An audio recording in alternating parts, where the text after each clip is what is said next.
What's up guys, DS3TV here, and we are here for another video. This one is Overly Sarcastic Productions video. I know everybody on the channel loves Overly Sarcastic Productions. And yeah, this is Fables and Folktales, urashima-taro. I believe that's how you say that. But yeah, let's get into it. Also, subscribe to the channel because it really helps me out. Also like the video because that helps me out too. And comment videos that you want me to react to, because yeah, I don't know what you want me to react to until you tell me to react to it, and I just pick my own thing. So that I think you guys will like. So tell me what you want me to react to in the comment section down below. Also, click the link in the description down below to find my Twitch. Also in the description you'll find the original video if you want to see that without my commentary on it. And then also when you click the link in the description for my Twitch, click the heart, and so that way you can follow me on Twitch. And yeah, let's get into it and play. Magical adventures in fantasy otherworlds may sound fun on paper, but more often than not, they're a surprisingly risky gamble. In the best case scenario, you'll come back home and find only seconds have passed since you left, and you won't even get in trouble for being gone. Sometimes time passes at a 1-to-1 rate, and the whole time you're gallivanting around in the magical otherworld, time's still passing back in the real one, and you're gonna have some serious explaining to do if and when you get back. But the worst case scenario flips that first one on its head. You might think you only spent a few days in the otherworld, but hundreds of years could be passing in reality. The concept of localized time dilation is a staple in fiction and folklore because it's frankly deeply unnerving. As a bonus fun fact, it's a real thing in relativity. It's almost totally unobservable under normal circumstances, since we tend to stay in mostly one place relative to the Earth and don't usually move at an appreciable fraction of the speed of light, but a clock moving relative to an observer can be observed to tick slower than a relatively stationary one, and a clock close to a gravitating mass will measure less time passing than a clock farther away from the same mass. Also, those places in like I guess it's kind of related but kind of not. In like the Hudson Bay, I know like it's a little bit less gravity there than what it is like around everywhere else in Canada or whatever. So yeah.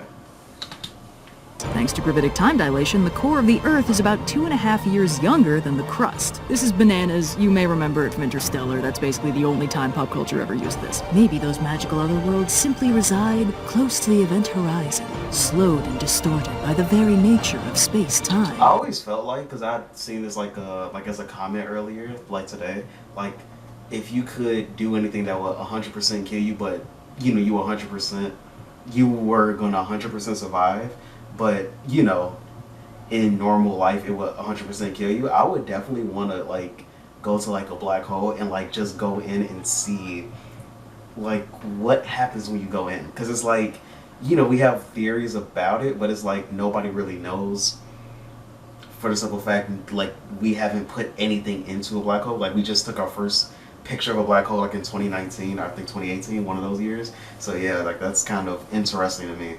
I kind of want to know what do you think in the comment section? Like what would you do if it was like what would you want to do if something that's usually 100%, the 100% chance you would die, like, but if you could do it on 100% like chance survive, would you like, what would you do if you could survive something that you would normally die from, basically? So I kind of want to know that. Comment in the comment section below. Come on, might as well do it.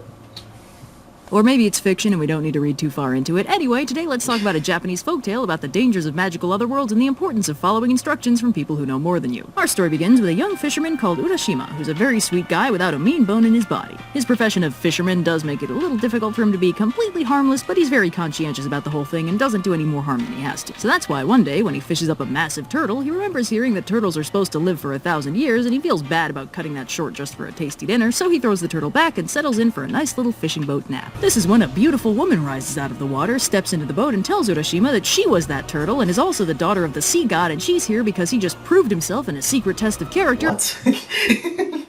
All of these, I would say these fables are kind of, fables and folktales kind of getting kind of crazy.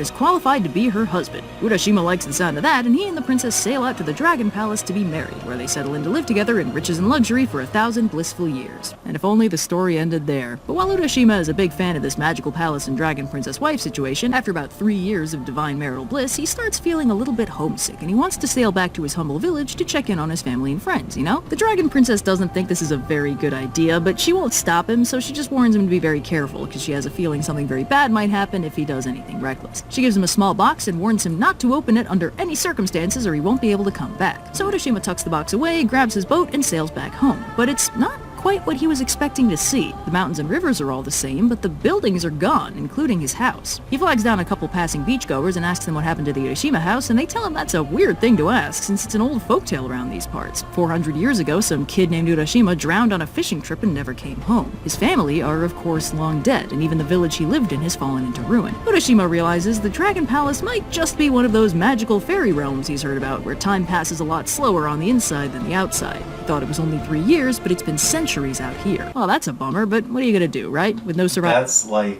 it was kind of like messing with like my head, like how like everything was like coming towards the screen or whatever. I don't know if you guys understand it, but like, yeah, like it kind of did mess with my head, like when I was like, when they, like, I like it though. I like the new edit that they have for it. It's kind of nice. I like it.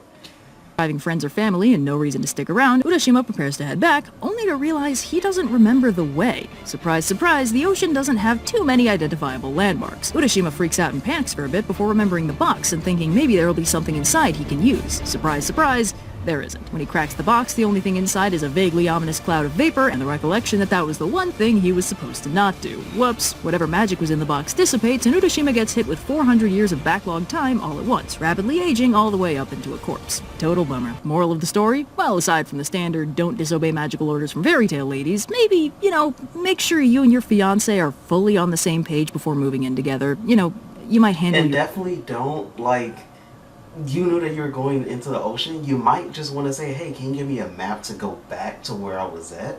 Because I don't know where I came from. Like, I won't know where I came from because I've been on this island for 3 years. your chores differently or have different standards of organization. That's just the kind of stuff you should really talk out first. And also, your fiance's house might be a relativistic anomaly that completely cuts you off from your friends and loved ones forever, which is just generally a red flag. Yeah. Maybe this... Fun fact, that literally meaning urashima effect is another term for time dilation. Wow, okay. Time. So while he may have thoroughly beefed it, at least he got a cool thing named after him. That's true. Be lucky. Folks, if leaving your partner's house is this bad for you, the relationship might not be all that healthy. That's kind of true. Maybe this time he'll stay. Maybe this time, for the first time. I don't want to get copyrighted, but like her singing is so good. But yeah, so talk to you guys in the next video. Also follow my Twitch, subscribe to the channel, like this video, it helps me out a lot. Also comment videos that you want me to react to, and yeah, let's get into it. And let's get into it. Talk to you guys in the next video, and peace.